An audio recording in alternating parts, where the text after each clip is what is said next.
បាទសួស្តីបងប្អូនទាំងអស់គ្នាថ្ងៃនេះថ្ងៃទី9ខែ2 2026ថ្ងៃនេះខ្ញុំចែករំលែកអំពីប្រធានបទ Dark Energy ថាមពលងងឹត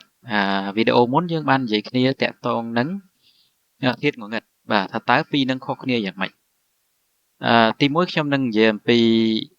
អ្វីខ្លះដែលអ្នកវិទ្យាសាស្ត្របានរកឃើញអំពីថាមពលងងឹតប្រៀបធៀបអំពីថាមពលងងឹតនិងធាតុងងឹតហើយទី3យើងទៅស្ដាប់វិទ្យុបារាំងរបស់សេងឌីណាដែលគាត់និយាយអំពីថាមពលងងឹតហើយចំណុចមួយទៀតចុងក្រោយគឺខ្ញុំនឹងបញ្ចេញនៅមតិផ្ទាល់ខ្លួនអំពីថាមពលងងឹតបាទថាតើថាមពលងងឹតគឺជាអ្វីថាមពលងងឹតគឺជាធាតុមួយដែលអស្ចារ្យមែនទែននៅក្នុងសកលលោករបស់យើងហើយអ្នកវិទ្យាសាស្ត្រគេស្វែងរកឃើញថាមានប្រហែលជា68ទៅ70%នៅក្នុងសកលលោករបស់យើងក្រៅពីហ្នឹងគឺមានធាតុអីផ្សេងបាទហើយយើងវាហើយយើងអត់អាចឃើញវាដោយភ្នែកទទេបានទេប៉ុន្តែគេបានដឹងថាមានវាពីព្រោះសកលលោករបស់យើងគឺមានភាពប្រែប្រួលបាទមានភាពប្រែប្រួលរបៀបយ៉ាងម៉េចយើងនឹងដឹងទាំងអស់គ្នាបាទហើយលក្ខណៈដែលគេរកឃើញថាមានធម្មពលងងឹតគឺនៅឆ្នាំ1998អ្នកវិទ្យាសាស្ត្របានរកឃើញថាសកលលោករបស់យើងបានផ្លាស់ទីបាទគឺរីកកាន់តែធំទៅបាទហើយគេពិតជាភ្ញាក់ផ្អើលមែនទែនពីព្រោះទំនាញរបស់យើងគួរតែធ្វើឲ្យសកលលោកនឹងរីកមិនសូវលឿនប៉ុន្តែជាក់ស្ដែងគឺវារីកលឿនហើយរឿងហ្នឹងគឺមានឥទ្ធិពលទៅដោយធម្មពលងងឹតនឹងតែម្ដងបាទហើយធម្មពលងងឹតវាធ្វើការរបៀបយ៉ាងម៉េចធម្មពលងងឹតគឺវារុញអ្វីៗទាំងអស់ឲ្យញែកចេញពីគ្នាទាំង Galaxy ទាំងប្រព័ន្ធព្រះអាទិត្យនិងអ្វីៗទាំងអស់អ្នកវិទ្យាសាស្ត្រសង្កេតឃើញចាកឆ្ងាយពីគ្នាអញ្ចឹងហើយបានគេឲ្យយល់ន័យថាធម្មពលងងឹតឬក៏ Dark Energy នេះគឺធ្វើឲ្យសកលលោករបស់យើងរីកហើយវាផ្ទុយពីទំនាញសកលបាទទំនាញសកលហ្នឹងគឺ Dark Matter ហ្នឹងឯងដែលវាទាញអ្វីទាំងអស់ចូលហើយអ្វីដែលគេឲ្យនិយមន័យធម្មពលងងឹតនឹងជាក់ច្បាស់ហ្នឹងគឺគេសង្កេតឃើញសកលលោករបស់យើងហ្នឹងរីកបាទរីកហើយរីកកាន់តែធំគឺ Dark Energy ហ្នឹងកាន់តែមានឥទ្ធិពលសម្រាប់ការរកឃើញរបស់អ្នកវិទ្យាសាស្ត្របាទហើយឥឡូវយើងប្រៀបធៀបបន្តិចស្អីទៅ Dark Energy ស្អីទៅ Dark Matter ខ្មែរយើង Dark Energy ថាមពលងងឹតហើយ Dark Matter ធាតុងងឹតបាទ Dark Matter គឺវាធ្វើឲ្យមានទំនាញដែលគេហៅទំនាញសកលហ្នឹងគឺវាទាញអីចូលបើសិនជាមានថាមពលងងឹតទេអីទាំងអស់បុកគ្នាហើយ Dark Energy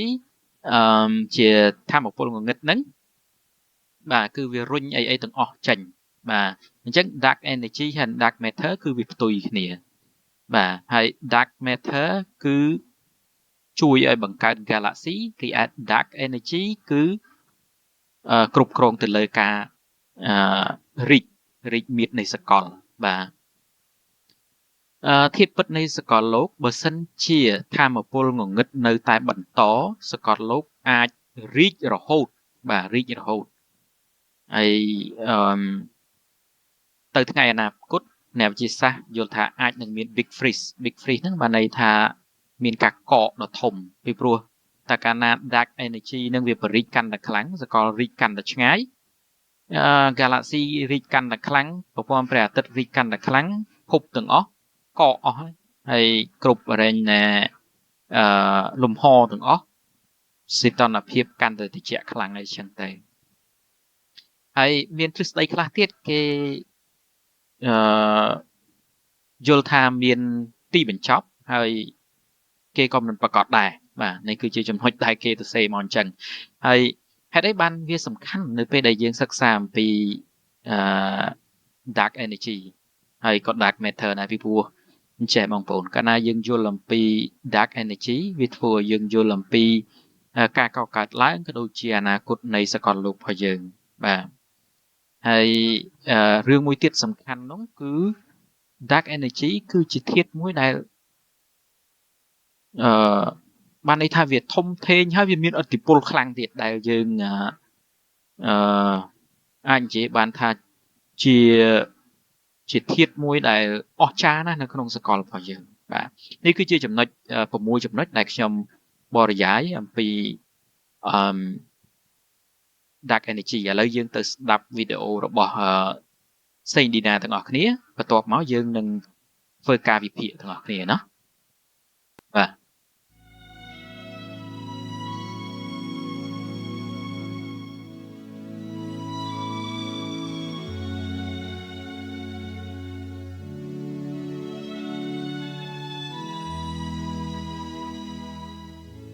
កាលពីដើមដំបូងឡើយ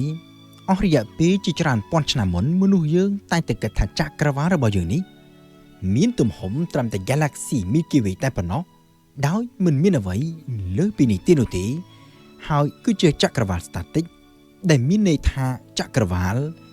មានទំហំថេរជាប់រហូតតាំងពីដើមរឿងមក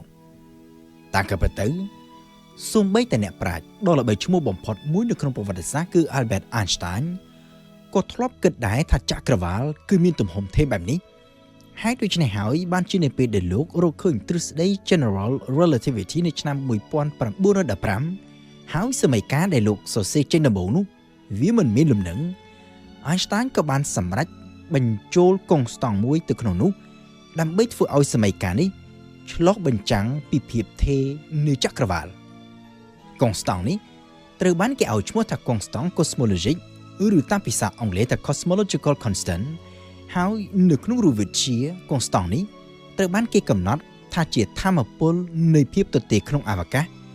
ហើយដែលវាមានកម្លាំងបញ្ច្រាស់ទៅនឹងកម្លាំងទំនាញប្រមាណជា15ឆ្នាំក្រោយមកនៅឆ្នាំ1929តារាវិទូអាមេរិកម្នាក់ឈ្មោះ Edwin Hubble មិនត្រឹមតែបានរកឃើញ Galaxy ជាច្រើនផ្សេងទៀតហើយកំណត់ថាចក្រវាឡរបស់យើងនេះមានទំហំធំជាង Milky Way តែប៉ុណ្ណោះទេក៏ប៉ុន្តែលើសពីនេះទៅទៀត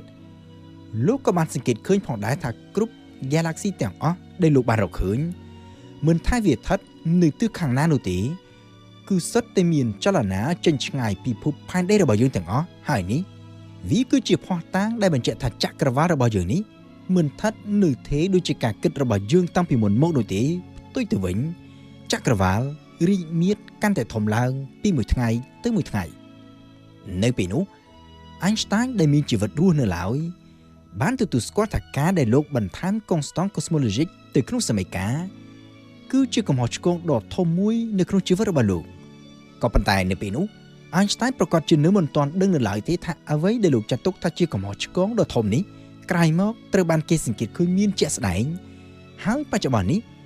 វាបានក្លាយទៅជាអាថ៌កំបាំងដ៏ធំបំផុតមួយនៅក្នុងវិស័យតារាសាស្ត្រ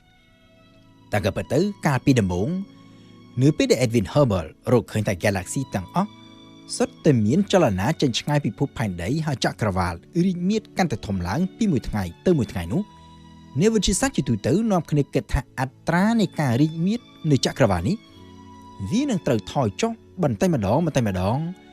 ដោយសារតែមានឥទ្ធិពលនៃកម្លាំងទំនាញសកលក៏ប៉ុន្តែក្រោយមកនៅពេលដែលអ្នកវិទ្យាសាស្ត្រអាចអភិវឌ្ឍបច្ចេកវិទ្យាបានកាន់តែទំនើបហើយផលិតបាននូវ telescope ដែលអាចមើលបានកាន់តែឆ្ងាយគេបានជាសង្កេតឃើញផ្ទុយស្រឡះពីអ្វីដែលគេធ្លាប់គិតនេះទៅវិញតាមរយៈ telescope អវកាស Hubble ដែលយកតាមឈ្មោះលោក Edwin Hubble ហើយដែលទីភ្នាក់ងារ NASA បាញ់បង្ហោះនៅឆ្នាំ1990ដែលជា telescope ប្រើបច្ចេកវិទ្យាថ្មីទំនើបនោះផងហើយម្យ៉ាងទៀតគឺជា telescope ដែលស្ថិតនៅក្នុងគន្លងតារាវិថីមិនមានការរំខានពីសំណាក់បរិយាកាសនៃភពផែនដីអ្នកវិទ្យាសាស្ត្រអាចឆ្លុះមើលឃើញបានកាន់តែច្បាស់និងកាន់តែឆ្ងាយហើយបានរកឃើញ Galaxy ថ្មីជាច្រើនរហូតដល់ទៅរាប់ពាន់ដោយខ្លះស្ថិតនៅចម្ងាយរហូតដល់ទៅរាប់ពាន់លានឆ្នាំពន្លឺឯណោះការដែលគេអាចសង្កេតមើលឃើញ Galaxy នៅក្នុងចម្ងាយរហូតដល់ទៅរាប់ពាន់លានឆ្នាំពន្លឺបែបនេះគឺមានន័យថាគេក៏អាចសង្កេតមើលឃើញផងដែរនៅស្ថានភាពនៃចក្រវាឡរបស់យើងកាលពីអតីតកាលតាំងពីរាប់ពាន់លានឆ្នាំមុនតាមរយៈការសង្កេតនេះអ្នកវិទ្យាសាស្ត្របានរកឃើញថាកាលពីរាប់ពាន់លានឆ្នាំមុននោះចក្រវាឡរបស់យើងមានចលនារីកមាឌនៅក្នុងអត្រាយឺតជាងពេលបច្ចុប្បន្ននេះឆ្ងាយដែលនេះគឺមានន័យថាចលនារីកមាឌនៃចក្រវាឡរបស់យើងនេះវាមិនបានថយចុះដោយសារតែកម្លាំងទំនាញនោះទេក៏ប៉ុន្តែផ្ទុយទៅវិញ គឺវារឹតតែមានសន្ទុះកើនឡើងទៅវិញរបបកំហែងនេះវាបានធ្វើឲ្យអ្នកវិទ្យាសាស្ត្រទូទៅមានការភ្ញាក់ផ្អើលយ៉ាងខ្លាំងពីព្រោះថាវាមិនត្រឹមតែផ្ទុយពីអ្វីដែលគេរំពឹងទុកពីមុននោះទេក៏ប៉ុន្តែសំខាន់ជាងនេះទៅទៀតគឺវាផ្ទុយស្រឡះពីគោលការណ៍នៃកម្លាំងទំនាញសកលដែលគេធ្លាប់ស្គាល់ទាំងគោលការណ៍កម្លាំងទំនាញដែលបន្សល់ទុកពី Isaac Newton ក៏ដូចជាគោលការណ៍កម្លាំងទំនាញថ្មីនៅក្នុងទ្រឹស្ដីរបស់ Albert Einstein ដើម្បីអាចងាយយល់ពីលក្ខណៈដ៏ចម្លែកនេះយើងអាចសាកល្បងគិតពិចារណាថាប្រសិនបើយើងបោះវត្ថុអ្វីមួយឡើងទៅលើពីដំបូងនៅពេលដែលទើបនឹងបោះចេញផុតពីដៃរបស់យើងនេះទៅវត្ថុនោះវាមានល្បឿនលឿនក៏ប៉ុន្តែដោយសារតែឥទ្ធិពលនៃកម្លាំងទំនាញល្បឿននេះនឹងត្រូវថយចុះបន្តិចម្ដងរហូតដល់កម្រិតមួយក៏ត្រូវអស់ល្បឿនទាំងស្រុងហើយវត្ថុនោះក៏នឹងត្រូវចាប់ផ្ដើមធ្លាក់ចុះមកវិញការកើនឡើងនៃអត្រារីកមាឌរបស់ចក្រវាឡដែលអ្នកវិទ្យាសាស្ត្របានសង្កេតឃើញគឺវាប្រៀបដូចជាគេបោះវត្ថុមួយឡើងទៅលើក៏ប៉ុន្តែជាងថយល្បឿនហើយធ្លាក់ចុះមកវិញវត្ថុនោះបែរជាមានល្បឿនកាន់តែលឿនទៅគឺប្រៀបដូចជារ៉ុកែតដែលបង្កើនល្បឿនដោយរងនៅកម្លាំងដំណោលពីម៉ូទ័រនៅក្នុង logic នេះហើយដែលអ្នកវិទ្យាសាស្ត្របាននាំគ្នាសន្និដ្ឋានថាគឺវាពិតជាមានកម្លាំងអ្វីមួយដែលបញ្ច្រាស់និងខ្លាំងលើសកម្លាំងទំនាញសកលទើបវាធ្វើឲ្យចក្រវាឡត្រូវរីកមាឌកាន់តែធំហើយក្នុងអត្រាកាន់តែលឿនបែបនេះហើយដោយសារតែគេនៅមិនទាន់អាចយល់ច្បាស់នៅឡើយថាតើកម្លាំងនេះគឺជាអ្វីពិតប្រាកដទើបគេប្រសិទ្ធនាមឲ្យវាថាជាថាមពលងងឹតឬតាមភាសាអង់គ្លេសថា dark energy រហូតមកទល់នឹងពេលបច្ចុប្បន្ននេះអស់រយៈពេលរាប់សិបឆ្នាំក្រោយមក dark energy នេះនៅតែជាអាថ៌កំបាំងដ៏ធំមួយហើយផ្ទុយពី dark matter ដែលគេអាចសង្កេតឃើញដោយប្រយោលតាមរយៈបាតុភូត gravitational lensing ថាមពលងងឹតឬ dark energy នេះវិញគេនៅតែមិនទាន់អាចរកវិធីសង្កេតមើលឃើញដើម្បីយកមកធ្វើជាភស្តុតាងពិតប្រាកដនៅឡើយនោះទេពលគឺអ្វីស្ថិតនៅត្រឹមតែជាទ្រឹស្ដីហើយគេនៅតែមិនទាន់ដឹងច្បាស់នៅឡើយថាតើ dark energy នេះគឺជាអ្វីពិតប្រាកដក៏ប៉ុន្តែទោះជាយ៉ាងណាអ្នកវិទ្យាសាស្ត្រជាច្រើនគិតថាការស្វែងយល់ពី dark energy នេះវាមានសារៈសំខាន់ដើម្បីអាចយល់ពីអនាគតនៃចក្រវាឡរបស់យើងពីព្រោះថាប្រសិនបើ dark energy នេះវាមានឥទ្ធិពលចាញ់កម្លាំងទំនាញសកលនៅថ្ងៃណាមួយចក្រវាឡរបស់យើងនឹងលែងរីកមាឌរួចហើយចាប់ផ្ដើមរួមតូចមកវិញបន្តិចម្ដងរហូតដល់ពេលមួយគ្រប់សារធាតុទាំងអស់នឹងត្រូវប្រមូលផ្ដុំគ្នាទៅជាចំណុចមួយដែលគេហៅតាមភាសាអង់គ្លេសថា singularity ពូលគឺអ្វីត្រូវវិលត្រឡប់ទៅរកស្ថានភាពដើមវិញកាលពីមុនហេតុការ Big Bang ផ្ទុយទៅវិញប្រសិនបើ dark energy នេះវាមានឥទ្ធិពលលុបលើកម្លាំងទំនាញសកលចក្រវាឡរបស់យើងនេះនឹងចេះតែបន្តរីកមាឌបែបនេះជាប់ជារៀងរហូតឥតឈប់រហូតដល់ពេលមួយគ្រប់អ្វីទាំងអស់នៅក្នុងចក្រវាឡរបស់យើងរាប់ចាប់តាំងពី Galaxy ផ្កាយភពរហូតទៅដល់អាតូមដ៏តូចល្អិតនឹងត្រូវរលាយបែកខ្ញែកចេញពីគ្នាហើយចក្រវាឡរបស់យើងនេះនឹងត្រូវបញ្ចប់ជីវិតទៅនៅក្នុងសេណារីយ៉ូមួយ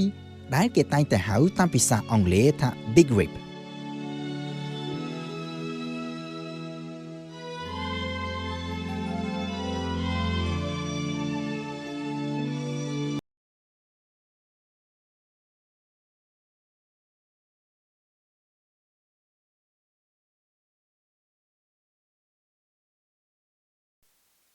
បាទឥឡូវយើងបានស្ដាប់សេឌីណាហើយនិយាយអំពីធាតុងងឹតហើយឥឡូវយើងមកវិភាគទាំងអស់គ្នាបាទពីព្រោះអ្នកវិទ្យាសាស្ត្រគេរកឃើញតាមរយៈហេតុហើយនឹងផលរបស់គេរកឃើញប៉ុន្តែក្នុងនាមយើងជាមនុស្សដែលយើងមានការពិចារណាដែរក្រោយពីស្ដាប់ហេតុនិងផលរបស់គេហើយយើងក៏មានជាសំណួរក៏ដូចជាការយល់ឃើញរបស់យើងបាទចំពោះខ្ញុំផ្ទាល់បើយើងនិយាយពី Big Bang មកសិនអ្នកវិទ្យាសាស្ត្រគេថាមាន Big Bang បើចំពោះខ្ញុំគិតថាវាអត់មាន Big Bang អីទេហើយខ្ញុំវិភាគតាំងវីដេអូមុនទៀតBig Bang គ្រាន់តែជាការនឹកឃើញរបស់អ្នកវិទ្យាសាស្ត្រដោយសារអ្នកវិទ្យាសាស្ត្រសង្កេតឃើញសកលលោកវារីកមាឌបាទហើយគេគិតថាប្រកាសជាមានមុនមានក្រោយបាទខ្ញុំយល់ថាអត់មានមុនអត់មានក្រោយទេគឺ សកលលោករបស់យើងគឺអញ្ចឹងតែម្ដងឥឡូវយើងនិយាយពី dark matter ហើយ dark energy បងប្អូនបានស្ដាប់ខ្ញុំវិភាគតាក់ទងនឹង galaxy កើតឡើងនៅលើឧទាហរណ៍មួយដូចថាទឹកវាហូរហើយវាមានគំនួចទឹកវាទៅបុកស្អីមួយទៅវាមានគំនួចទៅទឹកហ្នឹងគឺជាភាពសុញ្ញអាកាសរបស់យើងដូចសកលយើងមួយអញ្ចឹងហើយវាបង្កើតគំនួចហ្នឹងជា galaxy បាទអញ្ចឹងចំពោះ dark matter ហើយ dark energy ដែលអ្នកវិទ្យាសាស្ត្ររកឃើញហាក់ដូចជាទឹកអញ្ចឹងgalaxy កើតឡើងគឺដោយសារទឹកវាហូរទៅវាបុកអីមួយរីឯ dark matter និង dark energy គឺភាពទទេស្អាតបាទភាពទទេស្អាតដែលនៅពេលដែលវាមានធាតុអីផ្សេងកើតឡើងមកវាមានម៉ាស់វាក៏បង្កើតឡើងអង់គ្លេសគេហៅ form ណា form คล้ายទៅជាblack hole energy galaxy ព្រះអាទិត្យបាទវាបង្កើតធាតុដតីមកអញ្ចឹងបាទចំពោះខ្ញុំ dark matter និង dark energy គឺវាមិនមែនជាធាតុឬក៏មិនមែនជាបរិយាកាសណាមួយដែលធ្វើឲ្យយើងយល់ថាវាមានអ្វីដែលធ្វើឲ្យយើងវាស់វែងបានទេបានន័យថាភាពទទេស្អាតគឺ nothing ពីអង់គ្លេស nothing គឺគ្មានអីទាំងអស់សុញ